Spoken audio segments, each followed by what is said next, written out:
It started with cake, not mine, hers. Pink frosting, gold candles, a giant banner that said, Sweet 16 again. I remember walking through the door, holding a small gift for my sister, and watching my family crowd around her like she was the second coming of joy. Laughter everywhere, music blasting, the smell of frosting and perfume choking the air. No one noticed me, not even when I set the gift down, not even when I whispered, "Today's my birthday, my 21st birthday." That was the moment something inside me stopped trying. Growing up, I was the background noise, the firstborn, the responsible one, the test run.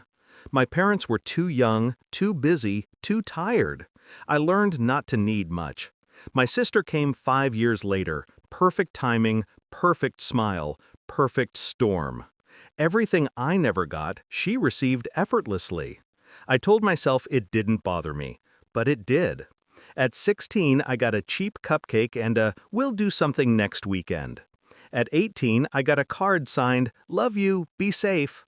At 21, I got silence. Until I saw that banner. They'd spent weeks planning a redo of her Sweet 16 because, as Mom said later, the first one wasn't perfect. Meanwhile, they'd forgotten mine completely. I didn't cause a scene. That's the thing about being ignored. You learn how to disappear quietly. I smiled through the evening, handed my sister her gift, took one picture, and then went upstairs. I packed that night. 2 bags, cash I'd saved from tutoring, my old laptop. Before leaving, I slipped a note under their door. "Don't worry, you won't have to forget me again." I moved to another city, worked odd jobs, slept on floors, but I made something of myself, piece by piece, quietly. I learned that independence is the purest revenge. Success without witnesses burns longer than any explosion. At 25, I had my degree. At 28, I was managing projects for a firm that never stopped growing. At 30, I owned my own consultancy. People called me self-made. They didn't know what I was made from.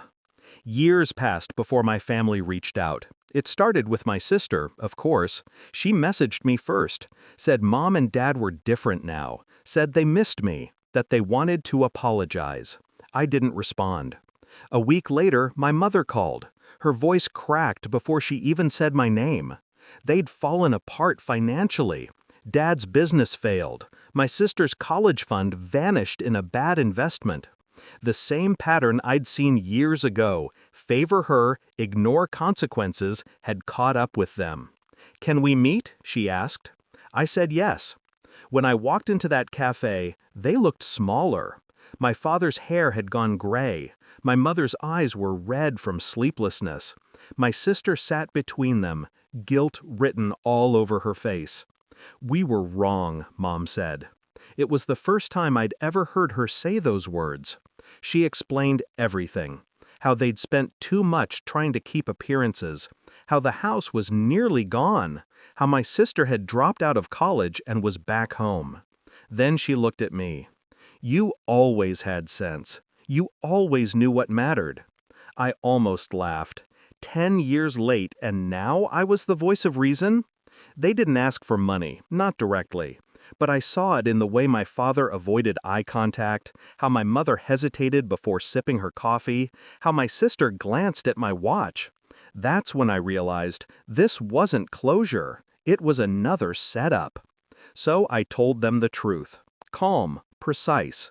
"You taught me everything I needed to know," I said. "How to live without depending on anyone, how to let go before people can forget me again, how to build something they can't take." My father tried to interject, but I kept going. "You were right to bet everything on her, because now I don't owe you anything." The silence that followed was heavy, suffocating. My sister's eyes welled up. My mother whispered, "We just wanted to make it right." I leaned back and smiled faintly. "Then consider this your lesson. Some mistakes can't be fixed, only remembered." I stood up, left a few bells for the coffee, and walked out before any of them could speak. No yelling, no dramatic exit, just finality. Outside, it started to rain, soft, steady, cleansing. I walked without an umbrella, feeling every drop on my face like proof that I'd survived something they never understood. A month later, I got a letter, handwritten, from my father. It wasn't an apology, it was a confession. He wrote that they'd realized, too late, that they'd raised one daughter for comfort and another for strength. That my leaving was the best thing I ever did, for them and for me. He ended it with one line: "You were right all along." I didn't reply. I didn't frame the letter or keep it close. I just folded it once, slipped it into a drawer, and went back to work. Because the truth is, I didn't need their validation. I never needed their love to find my worth.